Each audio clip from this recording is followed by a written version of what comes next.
دم باش تماشاوان هجا خلک كانوا جي برنامج هپیوینا ارکی مجارمل سر افدمک افچن روجن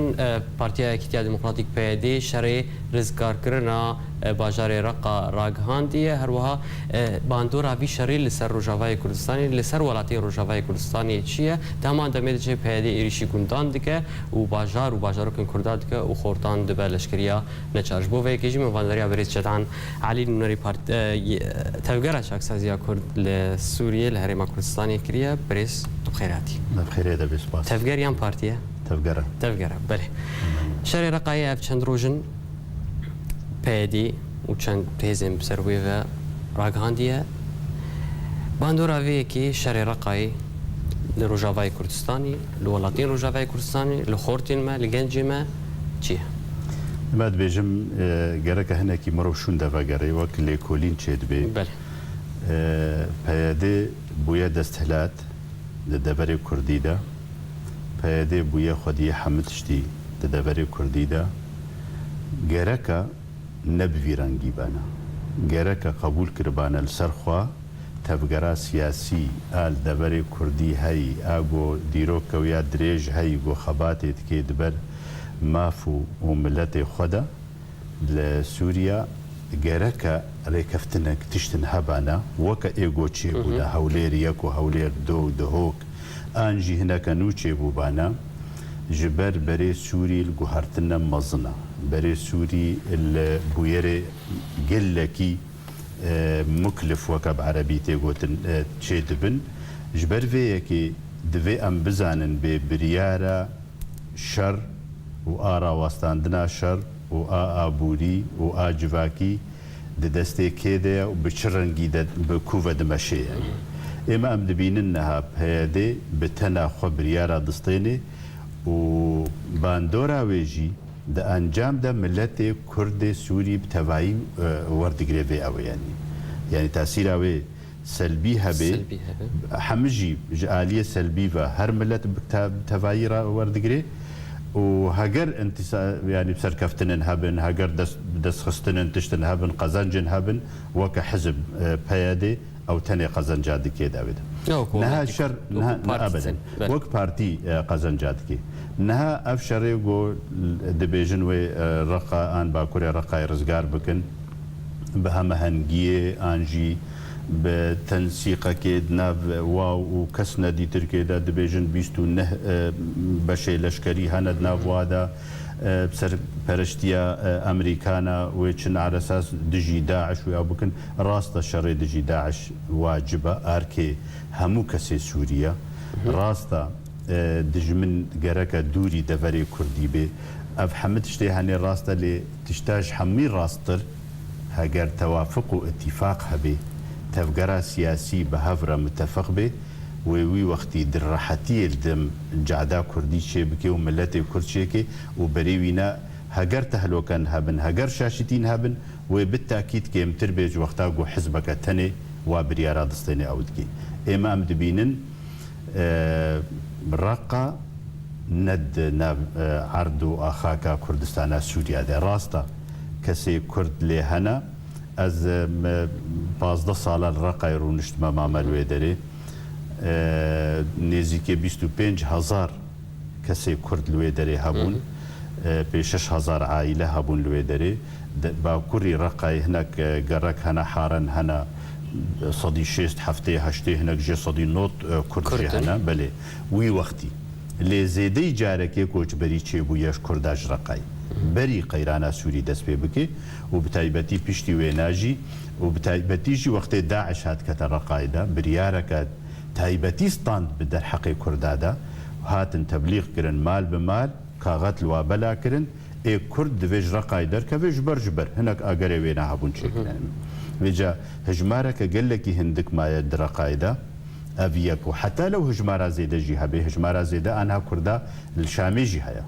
هجمارا زيدا الباجاري حلبي جهه هجمارا زيدا بلكي الحماي وحمص جهه ناري مليون كس تماما نمعنا وين ازوي اعتبار بكم جا خاكاس كردي سوريا كردستان سوريا واركي من ازهر برفانيه بردا بكم وخوردا ايما ادبينم تشتكي شاشه وندرستا برجواندی حزبی تنیته دنا تبرجواندی قضیه ملت کرد دهندروی سوریا دا دوا شر گوشبر اسباب هنا ام بفيد بيجم يعني دجمناتي كي بيداد بي دجمنه كردا وقضيه كردي زحف دبن بيداد بن بري قال لكن درهني ساندني خوش داني بو بيدي دوست شكردار نهشتن بيدي بفا برياري خوا دجمنه قضيه كردي وملتي كرد زحف تردكي زور دبن بري رجيم دجمنات يا قضيه كردي وملتي كردكي بري هناك عادات وثقافتنا بالي هنا اي عروبي دجمنات يا كردادكن دناف اوبوزيسيون دجي حاضر هنا انها دجمنات يا قضيه كردي دكن والسرجع ديجي العرديجي عشائر هناك عشائر هنا كردا قبولناكن وكا ملت وكا او يعني قبولتك وكا انسان بلكي قبولتك وكا جيران بيرا تعامل بكي مشكله نينا بس وري ببي خدي ماف وخدي بريار وخدي تشك داري وبدي وبريار جبروافا بسطيني وببي سرپرشتي وا وببي دسلاتي وانا از باورناكم ابدا اف قبول ببي اگري دجمنه كردا زيده پیدا دبل جعده و نافلپی خلکی ده گرک ام وینا نکن گرک ام لراوستاندنه که چی بکن گرک ام کاربن بهیلن چگاوی ام تاویجن بکوی خدمتا قضیه کردی و ملت کرد ام دوستی خوزح بکن او بلا ورن دعویلتا بکن گرک بمرج و شرط هرن تفی شر جدروی خاکا کردستان سوریا ببن بفیرنگی هنه متطوعا وبشرط مرج كيبان واكي خو بخشي هرن بس والله ام شرفان وخلق وصفه ما بدي والله كرد شرفان كرد كارن دجمن وكارن داعش وراوستان دنا والبيشاوي ساكنين او كرنا براستي ابنا نكافيه كو ازهرم شركي خورتي كردا بابجما شركي مظن وتنزاني انجامي ويناجي ووقتي ويناجي وچند روجا دوي تمام بياني دجمناتيا جو پیدا دبي دناف ملت هذا وري فيم كرن انها هناك اشتغالي هيا خورتي عرب دل رقاي بيشتي بهيستن انه كرتين ايريشي وادكن او اعتبارتكن هوا ضيوا مستقره وباشا ولو داعش تدي يعني دچنج عكسي كردادا دبيجن خو بخشي دراجنا تشكي داعش وبلي نفسيا بلكي حاضرن بلش خور الشغل يا داعش كو كاربي خلكي الدورا خو بكي بس اجرك زياده تتشد زميجي جمع عربه هيك بلي ارضينا الجمعنا بيدات بها بريانا بحساوي كيكر تقول قالوا بريارة بيكي دستي كيدا ويا كيداي نرينا تركي اما ام دبيجن بيادي دشراده دشر بويه لسوريا جروجا قيرانا سوري دس بيكري انجي جورا راشنا تشك بونا هيزكا خرط لسر عردي دعردا كردستان سوريا دا بريارة شر ندستيوانا دي دستي كيري محورك هيا محورك سوريا پیدا بويا محور ايراني محورك هيا ايران سرپرشتياويت كي وقت دولتك اقليمي بغداد بيرا متناغمه ولو هزاوي هناك قلصه وضعيفه جبرقو مشاكل دولة عراق بغداد زور بلكي نكاربي وكا ايراني رولا خبليزي ودستورداني بكي بتفيولو تقصير ناكي دشنغالي دا تقصير نكريا دا كردستان سوريا دا ود بعلاقاتا تكلايه بيا باكيره بهياديره تقصير نكريا وكنو نريوا وكا ري وكا اريكاريا وكا تشمشتا ديوانا وحزب الله اللبناني ورجيما بعث بسروكتيا بشار اسد ابناء محوركن وخيا البرشافي خلكي دوليا رعايتها في محوري روسيا دكي يعني بريارة شر في محوري دا كي عايده في محوري بي بريار عايده سرپرشتيه بيجم ولو خوندنا سياسي ولو دبيج يعني بريار سرچ بنگهي هاتي هوا كرن يعني سرچ بنگهي هاتي كرن اما هناك تقاطعات شيء من دبرياري يعني عسكري جبو دوزا كرديه جبو رجيم اسد جبو كيل سرچ بنگهي هاتي هوا اما دبيجم شر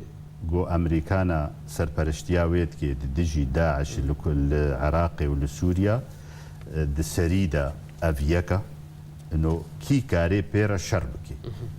شەروانێکی خورت و تێگەهشتی و زانەیە و سەر زەڤیاخۆی و ناز دکێ و ئەمریکاناژی دام دکن حتا حدێکی ژوارە لازم بکارتێنن برەنگێکی وەکە چەک هەلگر بەردەستی ئەمریکانەوان ئێمە فێدەکە بەلکی پەیادێ دبینێت شتێکی باشە دەولەتەکە دول العظمى وراعي وإدارة دنياي دكي خودي رول الدنيا بجهان تفايد أمريكان وتكلايوا وقت تشيد بن أنجي روسيا وقت تكلايوا تشيد بن أو اعتبار دك إنه تشتن دستي خو قزنج كرنا الدول العظمى تعامله بهذا كردي ردكي أو اعتبار كن هذا كردي أجي اعتبار كن هذا كردي لي بروجاوانا و سیاستا گۆل سەر دمەشن و تشتێر سەر عردێ پێکتێنن چ ئیدارا زاتی بێ چ کانتۆن بن چ فێدرالیا گۆڤێ تالی فێدرالیا جڤاکی یانیا اجتیماعیە گۆ طرحکردن تەوی گۆل سەر عردێ تکارژێرە نەکردنە و مؤجلە حتا 6 ماها و لیجان و سهویە کەسچێکردن زەمچاوە ئەڤنا ئەس بخۆ نابینم ئەم وەکە ئەنجومانە نیشتمانیا کوردی نابینن پرۆژەکە کوردی تایبەتیە نە پرۆژەکە نەتەوی تایبەتیە ئەو بخۆ دەبێژن بزمان خود بيجن إما أم بروجاء الأمة الديمقراطية براتيا جلان للشرق الأوسط ده وأفريقيا وبقى أوروبا وبقى جهان تباي وابخنا برابه دورة تشتك تايبت منديكا نتوى كرد ده بروجي بيادي ده حالي حاضر نا عسكريا ند آلية لشكري ده ند آلية سياسي ده ند آلية آبوري ده تشتكي وانا تده تشتكتني أبدا غور خوندنا مولو تخويا هذه بحث دەستکەفتات دەستکەفتن سیاسی هەنە لە پشتی وی شەرێ ڕقایی وەچاوە دیت یەک ڕاستەیان ناچتن هەن دەستکەفتنا ئێمە ئەدبێژم پەیادێژ ڕۆژە بووی دەستهلات دە سووریادا بووە سڵتا بالوەکالێ دەڤەرێ کوردی دەژ سڵتا بەشار دەستێ بەشار وەرگرتیە بە تەنسیق و تەرتیب و ئەو نایەری ئێمە ئەز وەک خوێندنێک سیاسی نابینم تشتێکی عیبەکە مەزن گۆ توافقك دناف واو رجيما بشار ده هبه جبو دفرا كردي وري باراستن جبو طيارة نو جبو برميل نوي جبو أمنا محتاجي و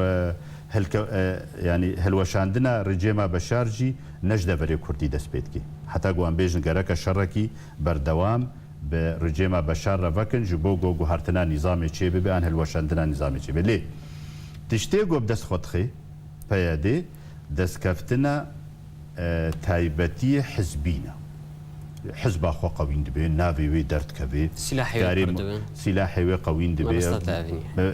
اقتصاد وەک پەرە و ئەو ناتکەبە ناوڵە پێوێ نادە و تیجارەتا وێ خورد دەبێ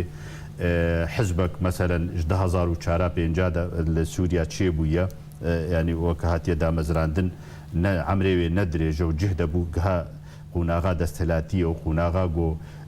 چەکداریە و قوناغا ئابووری و بریار و سیاست و تەڤبەری ڕێڤەبەری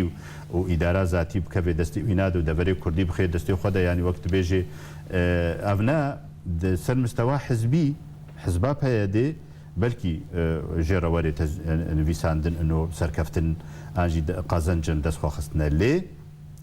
ئێمە ئەم نەش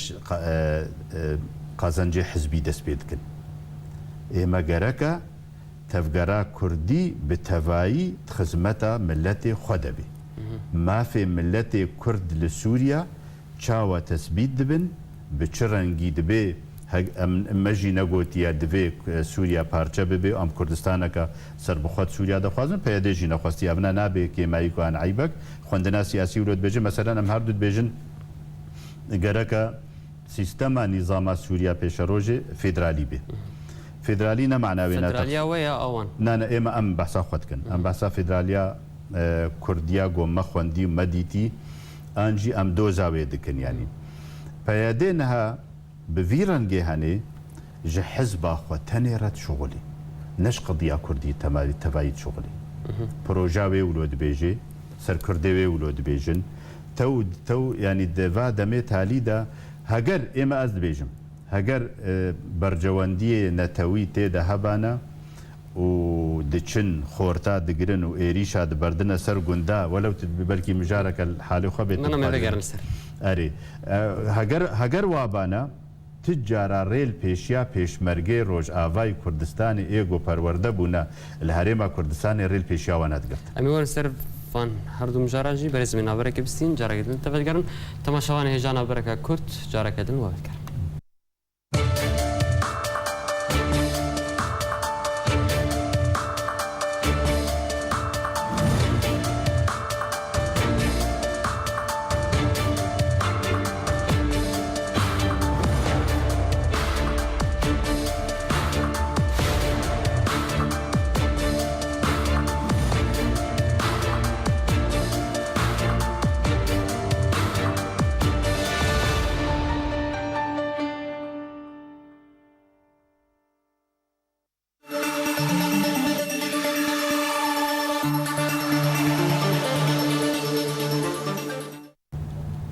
دوباره اسلاف تماشاوان هجا و دیگران علی میوانی خواه برز جدعان علی برز تبع حسا جوانا کر تبع حسا خورتا کر پیده بزوری خورتا دو لشکری نچار و بتایبت زویده ما شراکاندنا شر رقای وکو ویراک هاندیه چافدیر بیجن کرد بیجن خلد بیجن ام آردونه هر کس وار کار مبکار بینه مبکا آردو لچه لکویده بل دورین کردی بن نل دورین کردی بن سرویکی اون چه بیشن یعنی نرینه اول سرویکی چیه؟ وكملت كرد ناردونا بس بريارا بيادي وكرياري غودكي وغافي غوتافيجي هشتيا غولو تصور سر ملت كرد سوريا دورستان يعني ايما بيجم افغريدايا بسياسه وخندنا بياديفا وتشتي غول سر عردي دكي ابدا كس نكاري قبول بكي ساعات 2 3 4 صبح فجر هر سر مالاي كردي ده بگرن وخلكي وانا دخودا بيركي وات خودا كچي وا كوري وانا وبگرن وتحقيق بارا بكن مالي وا تفتيش بكن برنگكي نفيني واهل وشاندنا جحفدو چنطي وانا تفتيش دكن يعني ايغول خورتا بگري وببي لشكريه دفي جعدكي كاري سيطركي كاري چي بكي وكا گوبري دكن يعني اف هلمتا قرتنا سر مالا دو نيفي شفي ابنا ابدا قبولنا بمرفوضه جهش المزاريه الجم هر كسكي جو احترام اخذ يعني نابي بفيرنجها هجومي مالا بكن بحجتا باكريا خورتا بقرن وببنا لشكريه از اد وكا انجمانا اجتماعيه كردي ام بيجنا بيادي خورت ما پیشمرگا 6,000 هنا پروردگرینا چکدارن حاضرن آمادن ورن لکیلکا یا پاکیو یا پاجی بروانی دبر ملت خو خاکا خدا بکن گوه خوشوی دگری و نتنه گوه خوشوی دگری قفا دخوید بیجه هاگر درباس بن امی انزانم چجوا بکن و ممنوع و قدخه و سینور گرتیه دو جیوانا دا لیدچن خورتی سيفيل انجي طلاب جامعنا انجي شورا كارمندن ديو بابي خو خديت كن زاروكي خو خديت كن مالي واب حاجتي وانا نتشن وادي قرن من ديت يد شورش د قوناغا شورش هذا عسكري او لشكريانا شار من ديت الدنيا تنه من بيستي يعني اف سيستم من بيستي الا جنب هذه خلكي قد كن شخندني خلكي قد كن شكار خلكي قد كن جحمت شتيوينا بس وك شعارك جاري الجم بعث هبو دقوت لا صوت يعلو على صوت المعركة بحجة فلسطين وتحرير فلسطين ونظام شاوة اف بياديجي بفيران جهاني دفي ملتي كرد الدفري كردي جغيري تشك هالقربة وتكارينك دفي تفنقاويل مليوي بي والدوف برياري بيادي بالفيدي شرك هاي والفيدي راهني شرك هاي ودفي امهارن وفا خطر هاي وفا نظام شبه هر بريار تني دستي وانادا وكسك تشتكي ايه قد من المال يجي بيتك وجك المليوان يجي دفيشتك دار عرب بشغلن يعني جوارا نان بكن يعني جو افي بكن يعني جوارا بليليان يعني جوارا الهيفيا وابن حتى ورن وفشيرن وقت بنا شهيد ومناسبات وانا او نابيك بينن براستيجي برنجكي ملتي كرد دفرا كردي وكردستان سوريا خستنا قلقك عجيبة راحتي نينا الهندرو نمرتاحة وايش درفجي نمرتاحة راحتي نينا ابدا جدوف تصرفات وسلوك بياديش برغو بري مدانا كسك بري مدانا مجهول بري دفرا كردين مجهولة بري قضية كردين مجهولة تشتكي درستي برشعب بيجن أمفينات خوازنش قضية كردي وجملتي كردرا تنيا دو وقتي جو سوريا بيكاتية سوري حمى لجهة خل سوريا نود قرهن بيكاتشاوا جهة لنجي خوشيكن ما في ملتي خبجي بكن دستور بيچاوتي ام جهه خوچاوت دستور ده ببینن دستور نو سوري گو دي راشپلكوي انجي كار سرد بي گو چه بي پياده تني لدورا برجواندي خوي حزبي چبكار بيني چه سيطره خو بده خويا كرن چه هيزا خو بده خويا كرن چلو كاري بينا بگري وي بك حبسه ده وي منع بك باجا بابج سروا ضريبه بابج سر خلكي موسما بچرنگي دست خو سر دينه چلو الوطن بك في كاري بي براسي حتى انها مجلس روجا گو پياده بوي د سلات دورا كردي كردستان سوريا فالا بويش خلكي هجمارا هبونا خلكي بچاف گوتنه چاف دیری بیانی نه کرده و اوجی دبیجن جمار گلکی کم بویا کرد دفری کردی ده و حتی گو او نبیجن جی خویایا جگور بازدانی و جگور کسی گو درد کبنش درفا و جگور کسی گو دچونه ترکیه کسی هاتنا کردستان عراقی نسبك مظن بحر مظن كسي بازدن جبر گو نزانن بره و دوره بکوده دوه کرسانا سوری بکوده چه یعنی کریار و بریار پیاده دستین به تنا خواه و یک رنگی و به تنا خواه دوه و مبطوعین حمو کسی بکن وک خواه وک رنگی خواه وک پارتیا خواه وک لوگوا خواه وک باوری خواه سیاسی اونا قد قبول نابش بروه یکی دوره کردی والا کرنا خوندن تیدا خرابویا او رنگی خواندنه سيطره لسر ابوریا کردی کرنا مناطق کردی او دور پیچا گو چه بویا لدوری کردی اگو سینور هاتنا گرتن دجمن يعني وكا كانه دقارن دخوازن دجمنه وا زحفتر بنج دوستي وانا جوارا نمهم دوستها بن انت نبل باش اف رنگي هاني قال لك تعدي البيشا روجا كردا وملتي كرد وقضيه كردي كيت سوريا دابا باش برز تبع حساب بيشمرجي روجاوي كردستان بيشمرجي روش كو بسرعه كثيفه بدس كفتين سياسي هجرون دس كفتين سياسي بدس نخ قالوا لي درباس فني عنا امام دبيجن هجرون درباس فني وك بيدي درباس كرنا بيشمرجا وك هيزك لشكري دفي بري كفتن بي في دس كفتون درباس نعم نا يعني هجر دس كفتين سياسي بدس وانا كابون الشاو نا اما ادبيجم بشكي لشكري چك هلگر پیشمرگی پروردگری ایمنه وک انجمن اجتماعی کردی بریاره سیاسی هات استاندن د کنگره سیاده انه اف پیشمرگه انجمن اجتماعی کردینا زاروک کردانا ایگو بازدای نجبر عسکریه ایگو الورد چونه خو بخشی تطوع کرنا اف حمه دوی ریکفتنک هبه دوی توافق هبه عولی انا کسی او پیاده بهور اتفاق بکن ارضی هبه گو اتفاقی بکن دوی توافقك كردية عام هبه كردستاني هبه دولة اقليمي موافقة لسر بكن نمعارض بن لسر وي وقت ودولي برعاتك دولي توافقات دولي دوي سر شي ببه نولو به درباس کرنا پیشمرگا وكمرو هره براكوجيا بين برچاوي خو روجه و نزيكتر بكي بسر خود اما امنا بينن فيرنگها مناسب بس اركي لسر ملي پیاده گرک روجه که بری روجه که ام بري خو بدن بيتشاور ركفتنا كي شي بكن اف بيش مرقا درباس ببن حتى لو امنكار بن سياسيا جي بتفقن حتى لو امنكار بن ابوري بتفقن حتى لو امنكار بن سينور هذا بتفقن بهبدوره بس اف بيش مرقا غرك ريك جي وري ديتن درباس ببي كرسانا سوري مل بمل لكيلكا يباكي ويباجي كاربد برافانيه دبر دفري كرديده وكردستاني برز جدعان ودواري دوملواسي دونش بيدي خورترن هر كس صانه خل دام بيداني اعترافي بود که برانبري ويد دواري دبلوماسي ده اعترافي بيدي بس وكل اشكر دك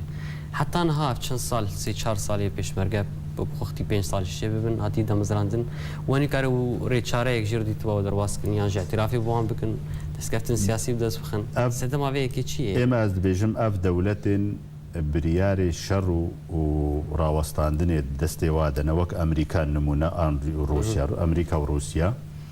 افنانها دانا بيشياخو وك بروجا داعش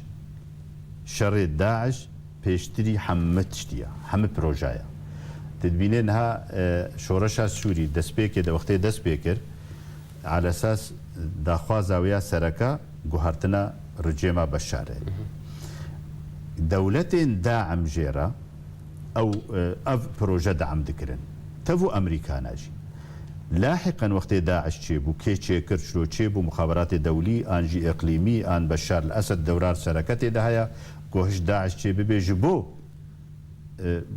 بري خلكي ايغو دولته اوبوزيسيون وملتي سوري داخوازا سركا جوهرتنا اوبوزيسيون بي بري واكتا ارهابي وداعش ده سري وادا داعش يعني نهاد في شري جو داعش ده هي السر عردي سر زبيه الاولويات هنا د شراده اولويه امريكان وروسا ودولتي اقليمي جيبويا شري داعش البيشيا حمدشتي د شري داعش ده بيدا حاضره يا باكي ويا باجي حاضره تجربه واهيا لكوباني لتلحميس لتلبراك الحمدرة لقالك دافرا روب روكتنا وجه داعش ده وشرفان فعلا شرفان يعني ميرن ودستلات وكارن يعني تشتي جو امريكانا واوروبيا نبيستي ونديتي شرفاني كرد كاري بيك بين السر عردي دوجه ارهابي ودوجه داعش هم بيشمرجاجي بيشمرجي روجافاي كردستاني جي هم بيشمرجي روجافاي كردستاني وهم بس او نال سر عردينا برينها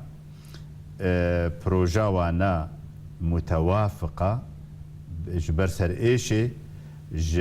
بروجا امريكانا ودولتي اقليميه تشيناك يعني امريكا وكم ميليشيات للنار وك عسكركي تحت الطلب جواره لازمه انها افتني جواره لازمه امريكا افجر لازمه ايه تيل برشعب ما بري صالح مسلم وسركرداي وانا قال لك تصريح دانا انه امريكانا تعامل بمرض كن وك لشكر وك هيزك لشكري ابدا وك هيزك سياسي تعامل بمره نكرنا حتى ذيقنا غاغوتي ده سركردي واد بيجن ناز بيجم يعني وسر عرديج عمليا ولويا افرنجي هني مجبر فيكي ام بيجن هاجر جبرغوت شرفانكي تيجهشتي وفيدي وميري وجبرغو امريكان بحاجتي تنا جبر روسيا بحاجتي تنا جبر دولتي وكاتنا بروجا شري داعش ده بحاجتي تنا جارك شرط مرجي تهب ام تشنا خوا قزنج بكن قزنجي قومي ام بكن قزنجي نجبونا توا خوش بو ملتي خوا ما في خو ام بجيبك دفي قناغي ده هجر بس اجبو الشر تاني جواره لازمم اسكارم بيجما انكارم في شر بكم الشر جواره دكم خدمه كشتن قربانيه شهيدات دم برامبري وينا دفيت ما في ما تجمر او بكي جارانتيا بديمه ضماناتها بديمه بشتي قام في شر خلاص ببن ما في اما هبونا مد د كردستان د سوريا بيشروج د تشيا ما في متشنه جمره زلال بك ملتي ما از مراهشتي في تشكي وفي تفنجي سر اساسي جو از ما في ملتي خوبيك بينم هاجر قلت ويناجي جمره جارانتيه ندمه وضماناتها ندمه بشتي ام جفي شري خلاص ببن سركفتنشي ببي داعش بشكي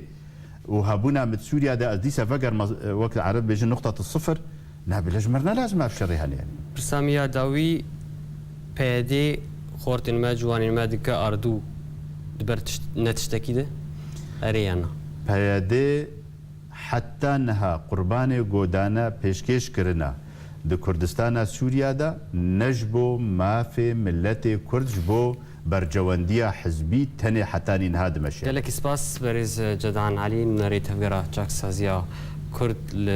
لسوريا لهريما كردستاني كويروت مرة بشار وقال لك سباس قال لك بلي تماشان هيجا سباس بوجيك وحطانها والما تماشكر هرشاد بختوار